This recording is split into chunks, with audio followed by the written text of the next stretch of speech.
Hello friends, welcome to my YouTube channel. आज हम discuss करने चल रहे हैं सॉइल मैकेनिक्स के मोस्ट इम्पॉर्टेंट क्वेश्चन जो कि सभी एजे एग्ज़ाम के लिए इम्पॉर्टेंट है। और यह हमारा सॉइल मैकेनिक्स का फर्स्ट पार्ट है। तो चलिए स्टार्ट करते हैं आज की वीडियो। तो पहला क्वेश्चन हमारा ratio of volume of voids V V, जिसको बोलते हैं in the soil to its total volume it define as. तो इसमें हमारा पूछ क्या रहा है, V V upon V, volume of void upon total V. तो ये हमारा क्या होता है, ये होता है पोरोसिटी एन। तो इसके अनुसार हमारा कौन सा सही होगा, ऑप्शन नंबर ए सही हो गया, पोरोसिटी वी बाई वी। और यदि यहीं पे देता V B upon V S, V B upon V S, volume of void to volume of solid, तो हमारा क्या हो जाता, वाइड रेशियो ई। ठीक है। और जो हमारा एन की वैल्यू होता है, एन की value should be greater than 0 and less than 1 या 100%। ठीक। और लेकिन ई की value, E is greater then 0, 0 से अधिक हो सकता है, इनफाइनाइट की साइड या इनफाइनाइट से कम। तो हमारा ऑप्शन नंबर ए सही है, पोरोसिटी। चलते हैं क्वेश्चन नंबर 2।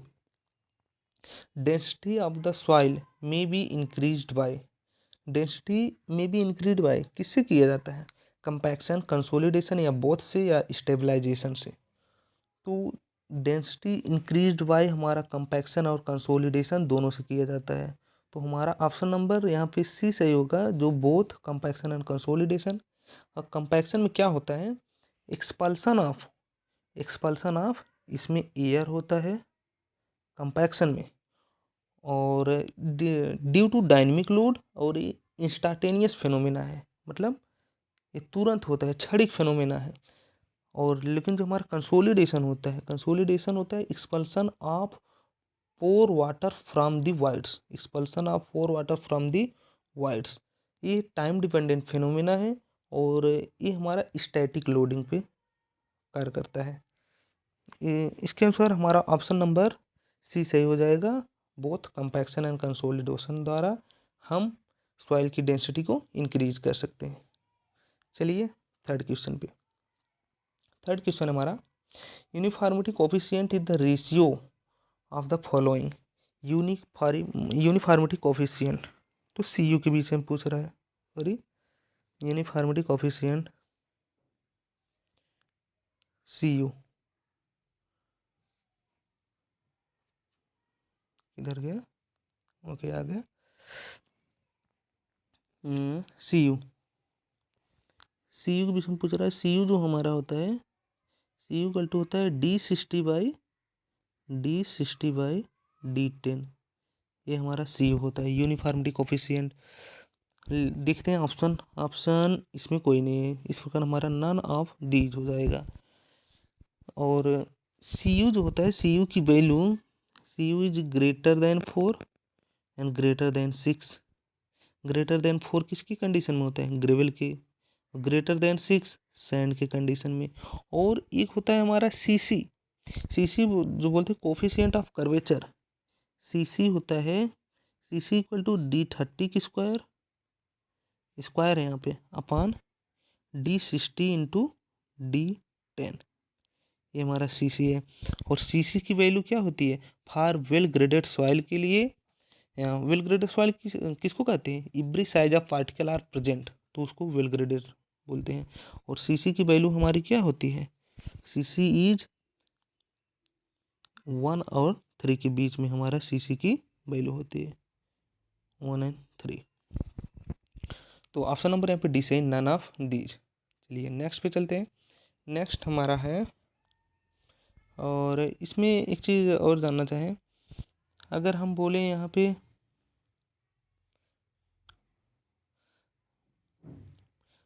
अगर यहाँ पे D60 मीन्स क्या है, D60 मीन्स ये है size of particle such that 60% of particle are finer than this size, 60% particle are finer than this size, D60, D10, D30 इसको ही बोलते हैं। और यहाँ पे जो D10 होता है इसको हम इफेक्टिव साइज भी बोलते हैं, D10 को हम इफेक्टिव साइज भी बोलते हैं। ठीक है, ओके। और चलिए नेक्स्ट क्वेश्चन चलते हैं। क्वेश्चन नंबर 4 हमारा है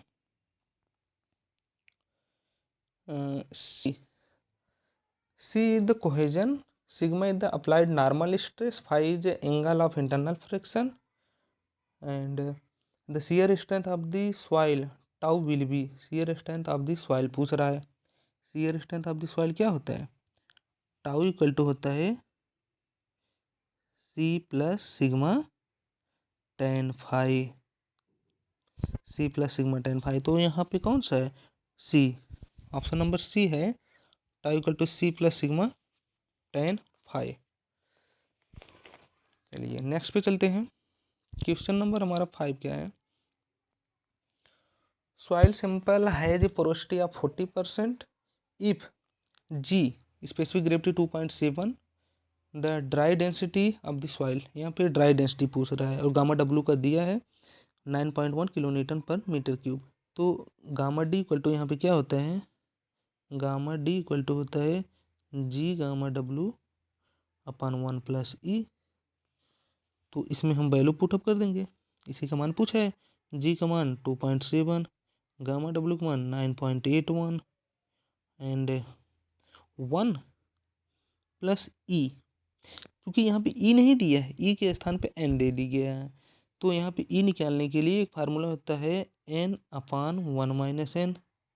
जब इसमें हम वैल्यू पुटअप करेंगे तो ये हमारा आएगा 0.67, यहाँ पे 0.67 रखेंगे, 0.67। और जब इसको हम सॉल्व करेंगे तो हमारा फाइनल आंसर क्या आ जाएगा? Gamma D equal to 15.89 kilo newton per metre cube. तो ऑप्शन नंबर यहाँ पे हमारा ए सही हो जाएगा, 15.89 kilo newton per metre cube. तो और इसमें इक्वल टू हो गया एन अपान 1 माइनस एन, और यदि एन इक्वल टू पूछा ई अपान 1 प्लस ई होता है, ये रिलेशन होता है इन दोनों में। चलिए नेक्स्ट क्वेश्चन चलते हैं। Load carrying capacity of the foundation on sand mainly depends upon, load carrying capacity के विषय में पूछता है फाउंडेशन की। तो आप लोड कैरिंग कैपेसिटी की यू आप जानते हैं, क्यू यू इक्वल टू होता है ultimate bearing capacity C N C plus gamma D F, या क्यू एन क्यू जिसको बोलते हैं, क्यू का मान वही gamma D F into N Q plus 0.5 B gamma N gamma, B gamma N gamma. ये हमारा किसके कंडीशन में? स्ट्रिप फुटिंग के कंडीशन में। तो यहाँ पे जो हमारा N C N Q N gamma है, ये बीरिंग कैपेसिटी फैक्टर है which is depends upon only angle of internal friction of soil, और सी जो है कोहेजन ऑफ सॉइल है। तो बचा क्या यहाँ पे? D F depth of footing and 0.5 B width of the footing, अर्थात ये हमारा डेप्थ ऑफ फाउंडेशन और विथ ऑफ फाउंडेशन दोनों पे डिपेंड करता है। तो बी और डी अर्थात ये size of foundation, size of foundation वो बी इंटू डी हो गया। तो ये इस पे साइज ऑफ फाउंडेशन पे डिपेंड करता है। ओके, चलिए नेक्स्ट क्वेश्चन चलते हैं। नेक्स्ट हमारा है dry unit weight of soil simple is 1.9 gram प्रति CC and the specific gravity इतना, what will be the porosity of the soil. Porosity यहाँ पे पूछा है, फिर वही पिछला वाला formula gamma D equal to G gamma W upon 1 plus E. तो यहाँ से ई निकलेगा, ई के बाद एन निकाल लेंगे, या आप डायरेक्ट एन निकालना चाहते हो तो G gamma W into 1 minus N, अब यहाँ से डायरेक्ट एन निकल जाएगा। तो हमारी वैल्यू क्या है?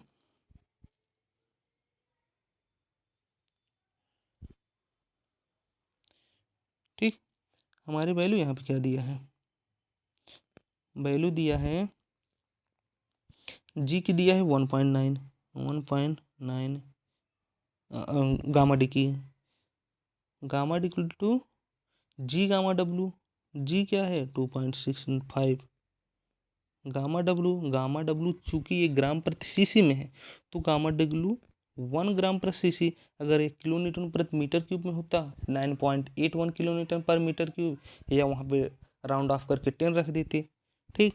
और 1 माइनस एन सेकंड वाले फार्मूले से, या अपान 1 प्लस ई करते, तो जब इसको हम फाइनली सॉल्व करेंगे तो इनकी वैल्यू यहाँ से हमारा कितना आएगा, इनकी वैल्यू आ जाएगा 28.30%।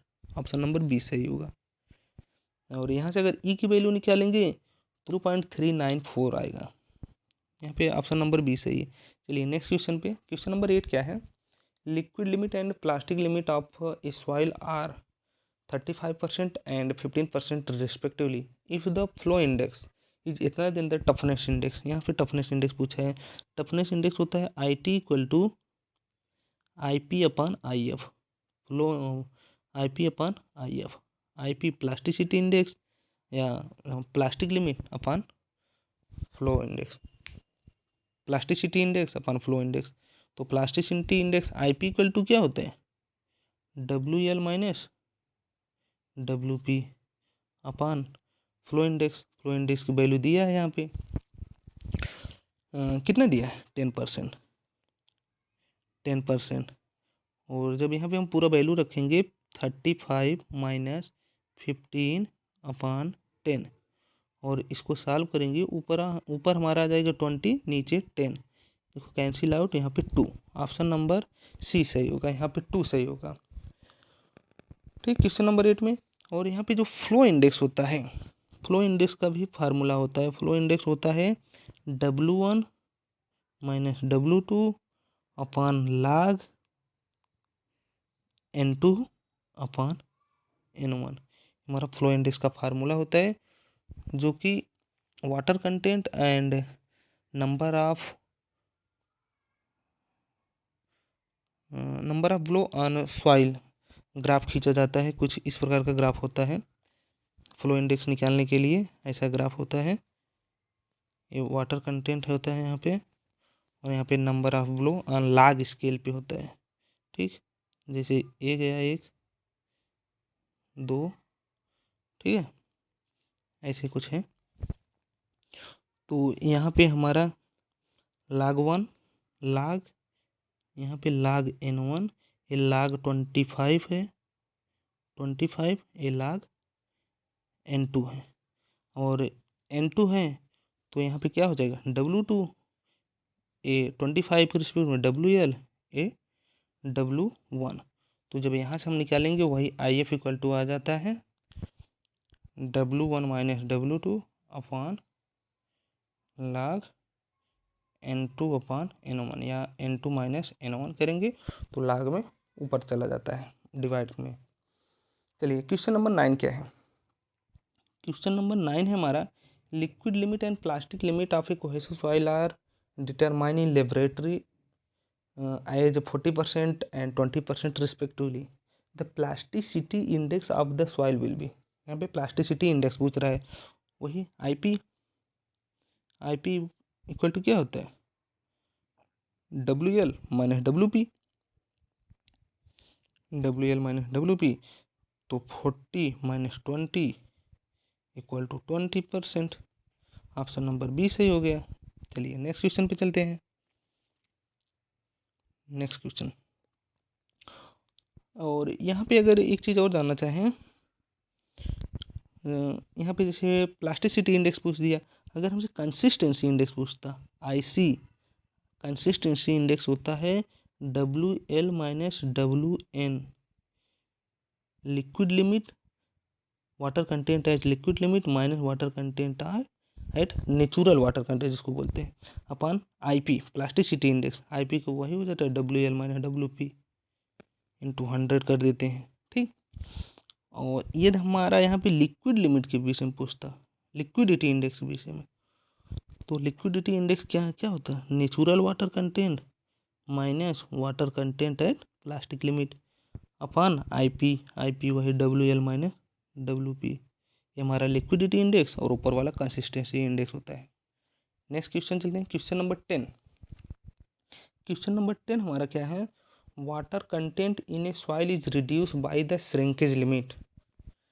Shrinkage limit, water content in A soil is reduce beyond the shrinkage limit, beyond the shrinkage limit. तो श्रिंकेज लिमिट के बाद क्या वाटर कंटेंट रिड्यूस होता है, तो उसके विषय में देखते हैं। क्वेश्चन ऑप्शन में क्या है, A total volume of soil will reduce, A total volume of soil will remain constant. तो श्रिंकेज लिमिट के बियॉन्ड जाने पे हमारा वॉल्यूम क्या होता है, कांस्टेंट रहता है, वो चेंज नहीं होता है वाटर कंटेंट के रिस्पेक्ट में।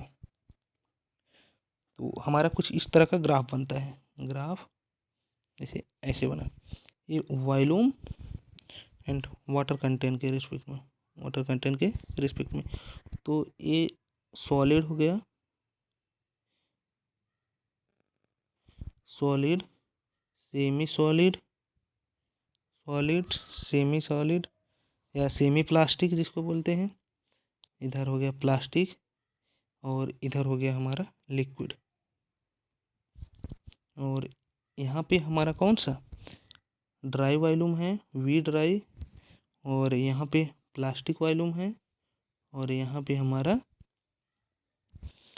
हमारा लिक्विड वॉल्यूम है।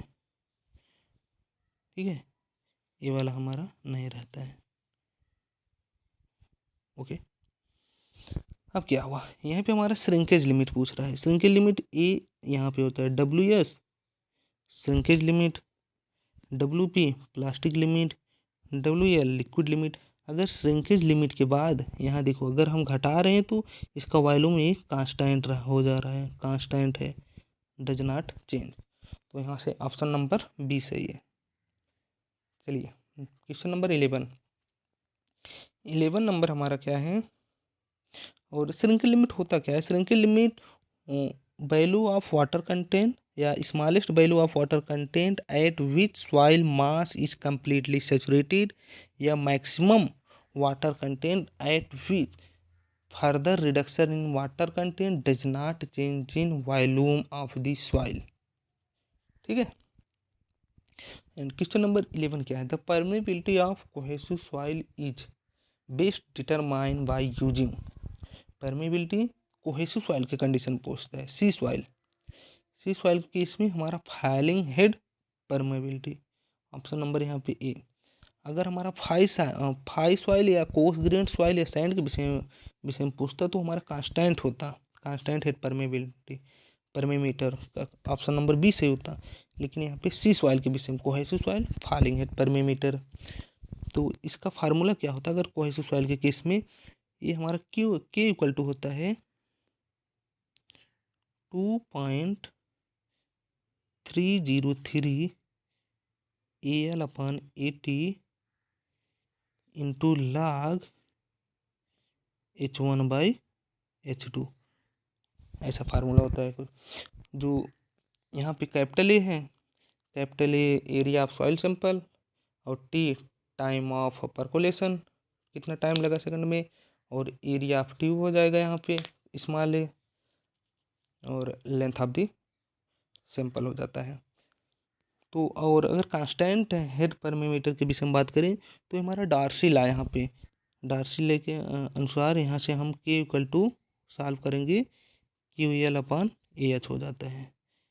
AH डार्सी लॉ के अकॉर्डिंग, डार्सी लॉ क्या है, Q equal to KIA, discharge equal to permeability into I I जहाँ पे क्या है HF/L, head loss upon length, I है यहाँ पे।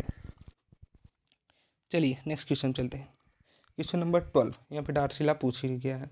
Darcy law states as, Darcy law क्या होता है, V proportional to I, option number D सही है। और V प्रोपोर्शनल हटाएंगे, यहाँ पे एक कांस्टेंट K लाएंगे, परमेबिलिटी हो जाता है K इंटू I। और इसको अगर दोनों साइड एरिया से मल्टीप्लाई करेंगे एरिया से मल्टीप्लाई करें ए इंटू वी, वी जहाँ पे हमारा क्या है discharge velocity, A into V area into velocity हमारा क्या हो जाएगा डिस्चार्ज, डिस्चार्ज इक्वल टू के आई ए, ये फार्मूला हो जाता है। और आई इक्वल टू जहाँ पे हमारा डेल्टा एच बाई एल होता है, और डेल्टा एच क्या होता है loss in head, delta H हो जाता है। और डार्सी लॉ जो होता है valid only for laminar flow, laminar flow कौन होता है जिसका रेनॉल्ड नंबर लेस देन 1 और लैमिनार फ्लो होता है। और Reynold number R equal to क्या होता है, आर इक्वल टू होता है rho V D by mu, ठीक, रेनॉल्ड नंबर होता है। तो ऑप्शन नंबर यहाँ पे डी से है वी डायरेक्टली प्रोपोर्शनल टू आई। चलिए नेक्स्ट क्वेश्चन, क्वेश्चन नंबर 13 है हमारा, coefficient of consolidation is measured in, coefficient of consolidation किस में मेजर किया जाता है, सीवी की वैल्यू जो हम मेजर करते हैं सेंटीमीटर स्क्वायर पर सेकंड। तो ऑप्शन नंबर बी सही है, कोफिशिएंट ऑफ कंसोलिडेशन। और यहाँ पे जो फार्मूला होता है K equal to permeability, K equal to C V M V into gamma W होता है। और एम वी जो होता है कोफिशिएंट ऑफ वॉल्यूम कंप्रेसिबिलिटी, और ए वी जो होता है कोफिशिएंट ऑफ कंप्रेसिबिलिटी होता है। तो एम वी इक्वल टू यहाँ पे फार्मूला क्या होता है A V upon 1 plus E naught होता है। और M V and A V इसका किस में मेजर किया जाता है, इसको मेजर किया जाता है सेंटीमीटर स्क्वायर पर न्यूटन या सेंटीमीटर स्क्वायर पर केजी, इसमें मेजर किया जाता है। और यहाँ पे जो गामा डब्ल्यू था, gamma W kilo newton per metre cube या ग्राम प्रति सीसी में। तो यहाँ पे हमें लेकिन सीवी के विषय में पूछा है सेंटीमीटर स्क्वायर पर सेकंड, ऑप्शन नंबर बी सही है। चलिए क्वेश्चन नंबर 14 पे चलते हैं। सीप foot roller is mostly use for the compaction of which type of soil, यहाँ पे सी फुट रोलर के विषय में पूछा गया है। सी फुट रोलर जो मोस्टली यूज किया जाता है क्ले सॉइल के लिए, सी फुट रोलर। और आइए रोलर के विषय में बताते हैं। एक होता है हमारा सी फुट रोलर, और vibratory roller, pneumatic tyre roller, PN से है न्यूमेटिक टायर रोलर, और स्मूथ व्हील रोलर, और एक होता है रैमर या टेम्पर, रैमर और टेम्पर जिसको बोलते हैं। जो ये होता है हमारा सी फुट रोलर होता है, ये हमारा क्ले सॉइल के लिए यूज होता है, और इसको यूज करते हैं कोर ऑफ अर्थ डैम बनाने में, कोर ऑफ अर्थ डैम, ठीक। और सेकंड जो हमारा वाइब्रेटरी रोलर, ये हमारा सैंड्स के लिए यूज होता है, सैंड्स के लिए ये आयल टैंक्स वगैरह में यूज होता है, आयल टैंक्स वगैरह में। और pneumatic tyre roller, pneumatic tyre roller जो रबड़ के होते हैं, ये सिल्टी सैंड्स के लिए, सिल्टी सैंड के लिए यूज होते हैं। और ये हमारा यूज कहाँ पे थे, बेस और सब बेस एंड एम्बैंकमेंट बनाने के लिए, बेस बनाने के लिए, सब बेस बनाने के लिए, एम्बैंकमेंट बनाने के लिए। अब हमारा है smooth wheel roller, smooth wheel roller जो होता है क्रश्ड रॉक या ग्रेवल के लिए यूज होता है, क्रश्ड रॉक या ग्रेवल के लिए। और इसका प्रयोग कहाँ किया जाता है, रोड कंस्ट्रक्शन में इसका यूज किया जाता है, क्योंकि ग्रेवल वगैरह वहीं पे यूज होते हैं। और लास्ट हमारा जो है रैमर या टेम्पर जो होता है, ये आल सॉइल के लिए यूज किया जाता है, सभी प्रकार के सॉइल के लिए। इसको ट्रेंच फिलअप के लिए, behind the retaining wall fill up के लिए यूज किया जाता है। तो 14 सी फुट रोलर हमारा यूज क्ले सॉइल के लिए किया जाता है। चलिए नेक्स्ट क्वेश्चन चलते हैं। नेक्स्ट क्वेश्चन, क्वेश्चन नंबर 15 है हमारा, pile which obtain most of its load carrying capacity at the base of pile is known as, at the base of pile, यहाँ पे एक वर्ड यूज किया base of the pile, load carrying capacity at the base of the pile. तो इसको हम बोलते हैं end bearing pile. मान लो हमारा कोई ऐसे पाइल है, और यहाँ पे बोला क्या है, बेस से सपोर्ट मैक्सिमम है, base of the pile load carrying capacity, तो इंड बियरिंग पाइल। और इंड बियरिंग पाइल हमारा यूज होता है मोस्टली स्टिफ क्ले के लिए, जहाँ पे हमारा स्टिफ क्ले के कंडीशन में। और एक होता है हमारा फ्रिक्शन पाइल। फ्रिक्शन पाइल में क्या होता है, फ्रिक्शन पाइल मान लो ये हमारा पाइल है, ऊपर से यहाँ पे लोड आता है, पाइल पे लोड तो आएगा ही, तो यहाँ पे फ्रिक्शन पाइल ये हमारा साइड से,